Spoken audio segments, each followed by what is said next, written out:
Hi అండి, నమస్తే. Welcome to Nivedita's kitchen. ముందుగా మన ఛానల్ని సబ్స్క్రైబ్ చేసుకొని వాళ్ళు ఎవరైనా ఉన్నట్లయితే నివేదితాస్ కిచెన్ ఛానల్ని సబ్స్క్రైబ్ చేసుకోండి.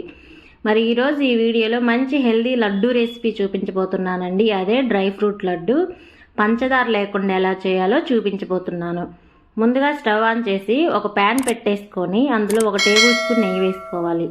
ఇప్పుడు అందులో పావు కప్పు బాదం పప్పు, పావు కప్పు పిస్తా పప్పు వేసుకొని కొంచెం ఫ్రై చేసుకోవాలి. నేను ఇక్కడ కట్ చేయకుండా వేసి ఫ్రై చేస్తున్నానండి, మిక్సీ పట్టాలని. మీరు కావాలంటే అన్నీ కూడా కట్ చేసుకొని వేసుకోవచ్చు మీకు నచ్చిన సైజుల్లో. ఇప్పుడు అలాగే పావు కప్పు జీడిపప్పు, పావు కప్పు కిస్మిస్ కూడా వేసుకొని కొంచెం ఫ్రై చేసుకోవాలన్నమాట. మరీ గోల్డెన్ కలర్ వచ్చేంతవరకు ఫ్రై చేసుకోవద్దండి, వేడి చల్లారిన తర్వాత మాడిపోయినట్టు అనిపిస్తాయి.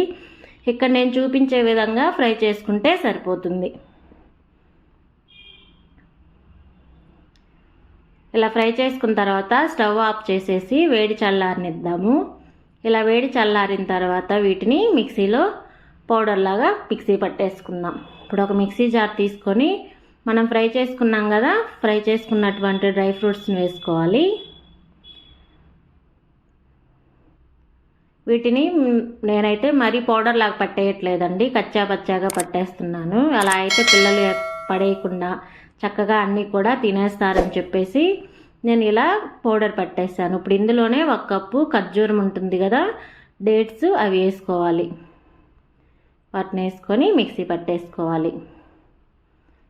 ఇలా మిక్సీ పట్టేసుకున్న తర్వాత వీటిని ముందుగా మనం మిక్సీ పట్టుకున్నాం కదా అందులో వేసేసుకుందాం.